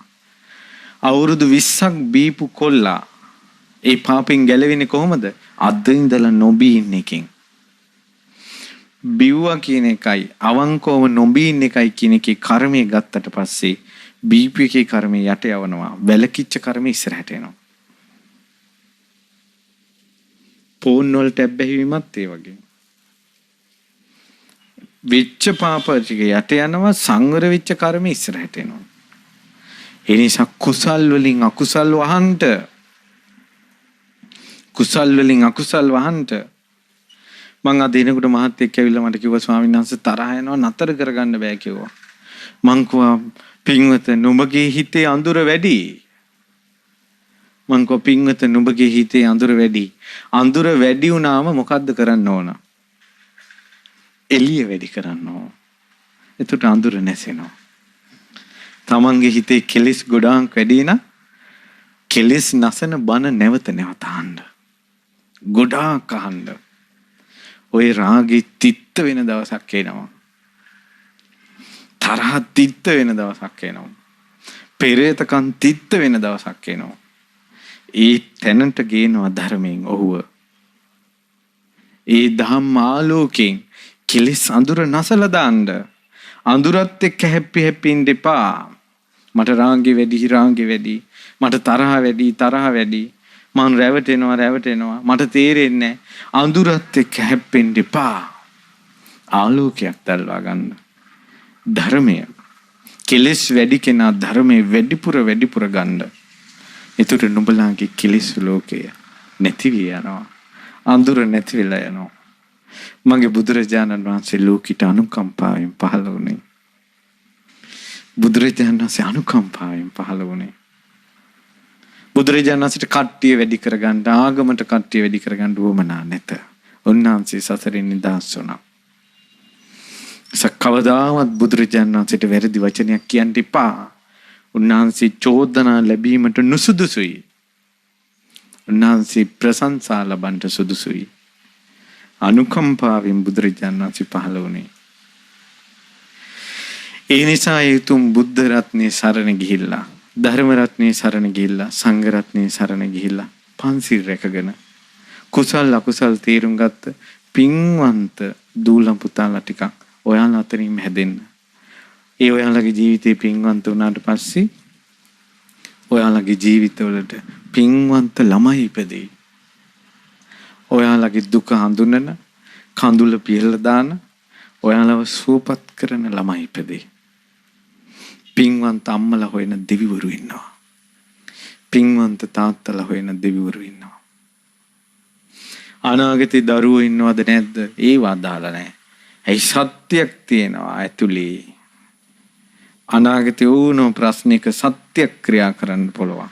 යම් දවසකද මා මේ තථාගත ශ්‍රී සද්ධර්මයේ මගේ හිතට දැනෙන විදිහට මං ශ්‍රවණය කළේ. එදා ඉඳලා මම මේ පාපේ කළේ නෑ කියලා සත්‍ය ක්‍රියා කළා අරුබුදේ සංසිඳවන්න පුළුවන්. පුදුම විදිහට ඒක විසඳන්න පුළුවන්. දරුවනේ මේ අපි අඳුරන පුතේ කැම්පස් ගියා. දැන් ඉතින් මෙයා කැම්පස් එකේ කාලයක් ඉඳලා මට ඇවිල්ලා කිව්වා ස්වාමීන් වහන්සේ මම ස්වාමීන් වහන්සේට කියපු නැති දෙයක් තියෙනවා. මං ඇහුවා මොකද්ද කියලා. මං ගොඩාක් කාලයක් මේ මගේ හිතට වද දෙනවා කිව්වා ප්‍රශ්නයක්. මං ඇහුවා මොකද්ද කියලා. මං හොඳට බඹසර රැකගෙන කෙල්ලොත් එක්ක යාළු වෙන්නේ නැතුව මම හොඳට හිටියා. නමුත් මට හැම වෙලාවෙම කෙල්ලෙක් ගැන හිතෙනවා කිව්වා. යාළු වෙන්න අහන්නමයි හිතෙන්නේ කිව්වා.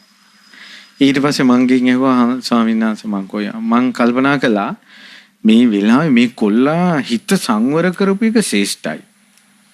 ඒ නිසා මේ කොල්ලන්ට මේ වක්‍ර උත්තරයක් දෙන්න ඕන කියලා. අනිත් එක දැන් කැම්පස් වයිසි ඉන්නේ දැන් ටික කාලයක් ගිහිල්ලා යන මං හිතුවා මේකට දැන් තේරෙනවා සර්.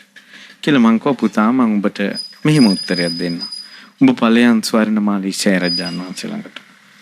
සුදු නිලුම් මල් වට්ටියක් සෑයට පූජා කරලා භාග්‍යතුන් වහන්සේට කියා හිටපන් මම මගේ ජීවිතේ මෙහෙම සංවර කරගත්තා මම මගේ ජීවිතේ මෙහෙම පිරිසුදු කරගත්ත සත්‍යයි බුදුරජාණන් වහන්සේගේ සිරිපා ළඟ නෙළුම් මලක් වගේ මම මගේ ප්‍රතිපදාව පූජා කරනවා මගේ හිතට මෙහෙම වද දෙනවා ඉතින් මගේ ජීවිතේ සුදුසු පැත්තට යොමු වේවා කියලා.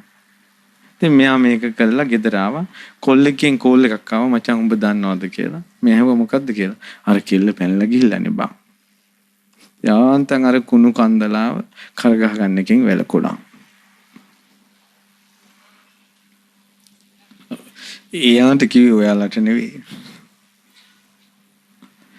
හරි ප්‍රතිපදාවක් හිටියොත් මොකද අනාගත ජීවිතේ විවාහයක් කියන්නේ ජීවිතේ සම්පූර්ණ වෙනස් වෙනවා.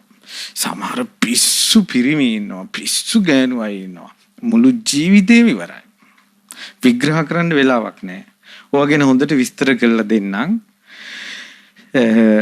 පෙබරවාරි 15 කඩුව ලසපුවේ තියෙන යෝම් දහම්සක් වන තරුණ දූල පුතාලටම එදාන්ට ජීවිතය ගැන විස්තර කරලා දෙන්නම්. තරුණ ජීවිතේ විනාශ වෙන හැටි නැගිටින හැටි. පිනක් තියෙනවා නම් එන්න.